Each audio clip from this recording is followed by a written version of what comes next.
Raka Buming Raka. Mbak penasaran nggak? Apa? Konsultan saya siapa? Nggak tahu ya. Semua orang menanyakan itu. Punya konsultan politik atau enggak? Bukan punya atau nggak siapa? Nggak tahu ya. Nggak ada yang tahu. Enggak, kenapa? Nggak, banyak yang menanyakan soalnya. Ya iya, kenapa? Sekarang ya aku tanya. Ya karena cara komunikasi saya nggak seperti orang biasa. Jadi siapa? Ya rahasia. Kalau nggak tahu Ya ya terus udah. kenapa lu nyuruh gue nanya?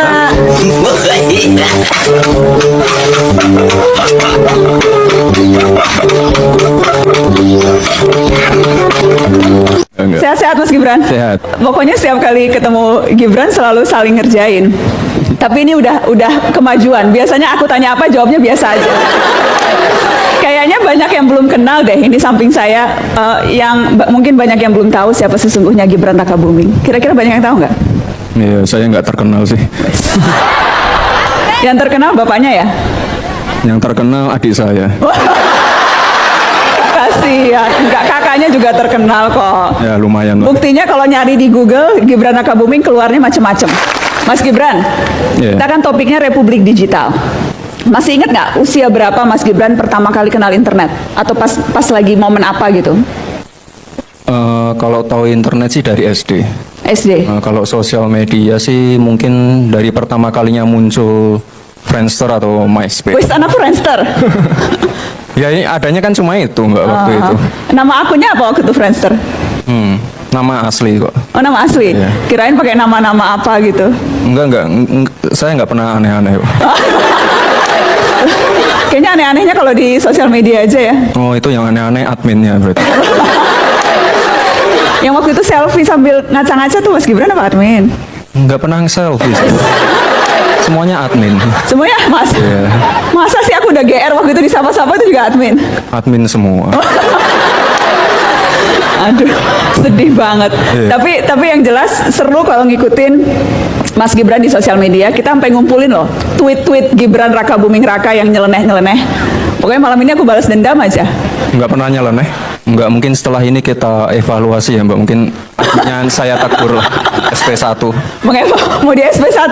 Iya. Tapi yang terakhir beneran tuh marah. Apa? Terakhir beneran marah. Saya nggak pernah marah.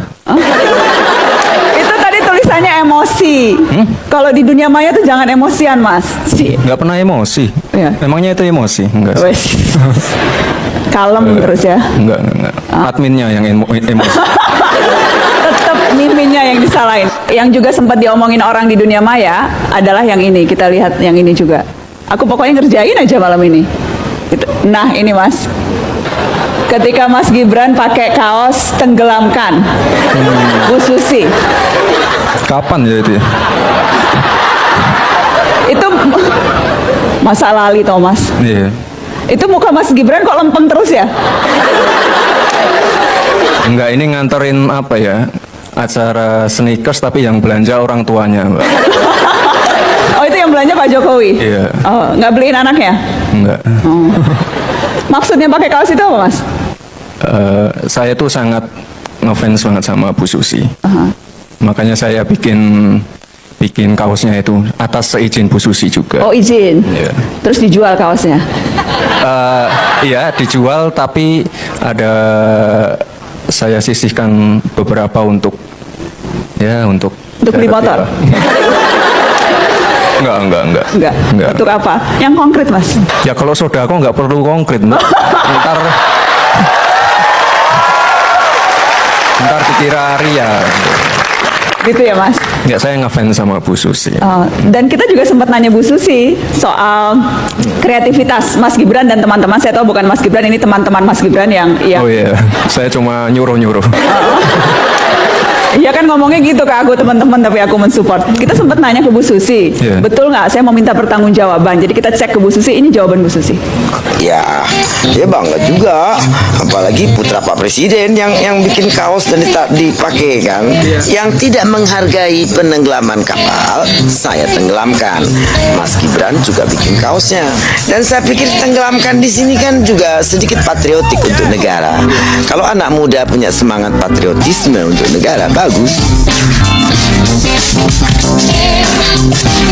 Ayah enggak dong.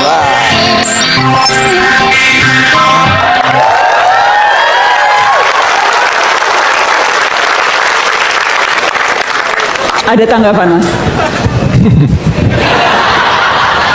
Gak usah. Nggak ada? Biasa aja? Ya biasa sih. Udah nunggu-nunggu dari tadi keluar. Ya, gini loh, yang jadi presiden tuh bapak saya, bukan saya. Saya itu cuma anak presiden. Cuma anak Ya, presiden? cuma anak presiden. Jadi ya ini saya cuma menjalani aktivitas saya sehari-hari aja. Kuliah, selesai kuliah, kerja, terus nikah, ya udah gitu aja. Cuma anak presiden? Tidak ada yang istimewa ya? Dari anak jadi anak presiden itu tidak istimewa? Ya kalau saya udah menjalani 1 tahun sih ya gini-gini aja. Saya nggak Biasa merasa- aja? Biasa aja sih. Tidak sama sekali tidak ada hal yang dirasa istimewa jadi anak orang nomor 1 di negeri ini? Biasa aja sih. Kalau masalah pas pampres dan segala macam itu kan udah protokol ya. Tapi lebih dari itu biasa aja sih menurut saya. Pas pampres itu maksudnya itu bagian dari efek begitu ya? Efek Iya. menjadi anak presiden jadi ada pas pampres. Iya, iya. Tapi itu pun tidak mengganggu aktivitas. Berapa banyak sih Mas pas pampresnya kalau anak presiden tuh? Kalau saya ada 3. 3. Kemana-mana Mas Gibran pergi, Mas Kaisang pergi, Mbak Ayang pergi harus selalu ada mereka? Harusnya selalu ada. Harusnya? Iya. Prakteknya? Prakteknya enggak, saya sendiri. Teman-teman, kembali lagi dengan saya di channel ini. Seperti biasa, saya akan membacakan komentar dari netizen. Mbak Rosi dan Mbak Nazwa kan masih banyak kerjaan lain. Saya orang deso aja malas dengerin jawaban. Mending wawancarai Rocky Gerung biar jadi pintar. Ada benarnya kata para jenderal-jenderal cerdas, gak layak banget jadi wapres. Beginikah wakil presiden, sedih hancur malu kecewa, turunkan segera. Sedih kok bisa negeri tercinta ini punya seorang wapres seperti dia, apalagi jika membayangkan wakil-wakil presiden terdahulu seperti Bang Hatta, Hamengkubuwono, B.J. Habibie atau Tri Sutrisno. Ngomong aja nggak becus, pemilu habis uang triliun dapat wapres kayak gini. Itunya kalau jadi wakil presiden dipaksakan semua kacau. Jadi, banyak di luar sana yang pantau untuk tidak dipilih. Amit-amit dosa apa negeri ini, dulu ayahku berjuang taruhan nyawa ujung demi pemimpin kayak gini.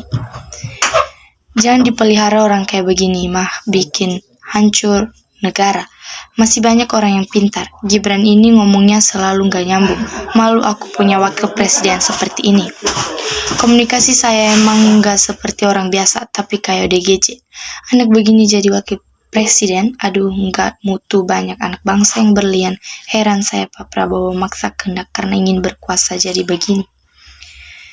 Uang negara dipakai untuk bayar orang ginian. Yang salah Mbak Rosi dan Mbak Nana ngundang orang bodoh, blow on psikopat, jadi puyang sendiri kan? Asli saya malu, negara sebesar ini dengan 200 juta lebih rakyat, tapi kenapa harus bocah plonga-plongo yang dipilih? Apa di negeri ini sudah nggak ada orang pintar yang lebih berintegrasi? Paling senang dengar Gibran ngomong seperti nonton lawak. Bisa bikin senyum dan hati gembira.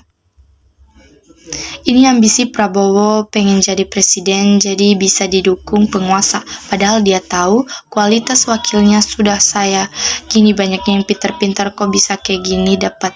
Ini takdir apa hukuman Allah ya. Ini akibat dari gerombolan penjahat. Bangsa yang meloloskan anak ini jadi wakil presiden. Muak aku lihat negara ini, bubarkan negara ini. Mau berapapun banyak konsultasinya, mau siapapun konsultannya, mau dari manapun konsultannya, kalau memang dasarnya cuma segitu, ya segitu aja. Ketika awal dicalonkan wakil presiden oleh orang-orang gak normal, saya teringat siswa SMP yang saya ajar pintar, bahasa Inggrisnya jago, matematikanya jago, langsung istighfar. Ya Tuhan, setega itu orang yang mencalonkan dia jadi wakil presiden. Kemudian dilanjutkan dengan komentar Made Suarda. Sel banget bangsa sebesar ini punya pemimpin sekelas beginian, menjijikan. Hadir Mbak Najwa sama Rosi ngobrol sama Gibran itu pekerjaan yang amat sia-sia. Gibran kalau ditanya jawabannya gak nyambung karena isi kepalanya kosong, jadi hampa. Gibran ini jadi wakil RT aja belum pantas. Para Jokowi ini gak sadar keterbatasan anaknya dipaksa jadi Wapres biadab memang. Gak kebayang kalau orang ini ketemu familiader putih pembicaraan isu pertahanan dan keamanan global. Kemudian kita lanjutkan dengan komentar Anoksi. Mending nanya ke anak TK aja biar diterima logika soal daya pikiran daripada orang dewasa sarjana tapi bikin stres. Plonga-plongo. Mundur aja, sadar diri kalau nggak pantas jadi wakil presiden terlalu dipaksakan. Lebih baik mundur daripada nggak bisa kerja. Di ruang kerja mainan semua bukannya buku. Saya saja yang nggak pilih Gibran sudah malu lihat orang kayak gini, apalagi yang milih pendukungnya, itu pun kalau betakar sehat. Mbak Najwa sama Mbak Rosi, Gibran ditanya sama aja nanya anak SD. Ya mau ditanya apa juga nggak nyambung. Gibran jadi saudara Wow atau Sony Kurniawan kayaknya pas banget. Kok ada yang milih orang kayak Gibran, kayaknya pada amnesia yang pilih dia. Sudah tahu begitu diajak wawancara harusnya diajak argumentasi debat mahasiswa. Di balik terpilihnya Fafa Fufu, ternyata ada orang tua yang luar biasa tega menjerumuskan anaknya. Ada orang tua yang luar biasa tega menunjukkan anaknya yang kosong, ditanya apa, jawabannya entahlah. Begini wakil presiden Indonesia, jawabannya seperti anak SD. Oke, kita lanjutkan dengan komentar BLVCK Gold. Dia kagak salah, yang salah tuh yang mendukung dia sampai jadi wapres, dimana yang mereka sekarang, rakyat bisa menilai ternyata nggak bisa nyambung apa yang ditanya. Pak Prabowo berhalangan diganti Gibran, aduh kacau. Jawaban itu diukur dari standar pikirannya, orang sudah bisa menilai siapa Gibran ini. Urat malu tinggal dikit lagi, Mbak Rosi, Mbak Najwa bertanya, tolong yang simpel-simpel aja, contoh 1+2 atau 2+2 sekian. Bangsa yang kena karma inilah Konoha, kita rakyat harus banyak istighfar. Semoga bangsa kita cepat keluar dari keterpurukan mental undang-undang dasar, karena ulah satu orang bangsa ini hancur sehancur-hancurnya. Efek menang dari bansos yang berkualitas banyak kalah dengan bansos. Mbak Rosi dan Mbak Najwa gitu orang diwawancara, buang-buang waktu, mending wawancara Tesi. Gimana mau jawab yang nanya lebih pintar daripada yang ditanya? Ijazahnya masih dicari, nggak tahu digadaikan di mana.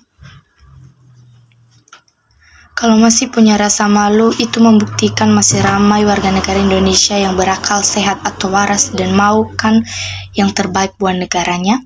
Salam santunan turis Big Sayur buat saudara-saudara di Indonesia. Salam dari Malaysia. Namanya juga anak Solo, kebanyakan nongkrong di hik atau angkringan, sewajarnya sudah bahasanya ngacau. Aku tahu persis itu, sebab aku juga orang Solo, tapi bukan berarti yang nongkrong di tempat itu semuanya ngacau ya. Banyak diantara mereka juga anak-anak berpendidikan terpelajar yang baik, banyak anak-anak SMA, juga mahasiswa ngumpulnya di situ. Tapi antara yang cerdas dan tidak bisa dilihat sendiri setelah diwawancarai di forum, bukan berarti semua anak Solo ngacau seperti itu. Buktinya, banyak sekali tokoh-tokoh bangsa, para pendahulu kita yang merintis kemerdekaan negara kita ini. Banyak sekali putra-putra Solo yang hebat-hebat. Kalaupun ada anak Solo yang menjadi orang penting, menduduki jabatan sampai di puncak kekuasaan tertinggi, setinggi-tingginya, terus ya kesimpulannya sudah jelas dan pasti rakyat salah pilih. Natural banget kosongnya. Nada bicaranya dia sangat greget.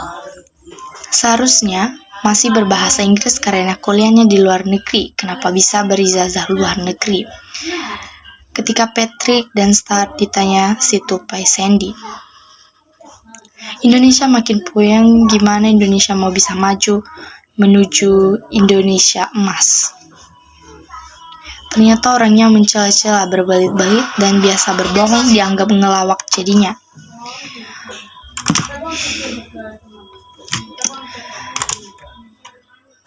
Jika ingin melihat atau menyimak manusia munafik yang menjijikkan sekarang di sini, ditonton berkali-kali memang lucu ya. Baik teman-teman, itulah komentar yang sudah saya baca. Terima kasih, salam hangat.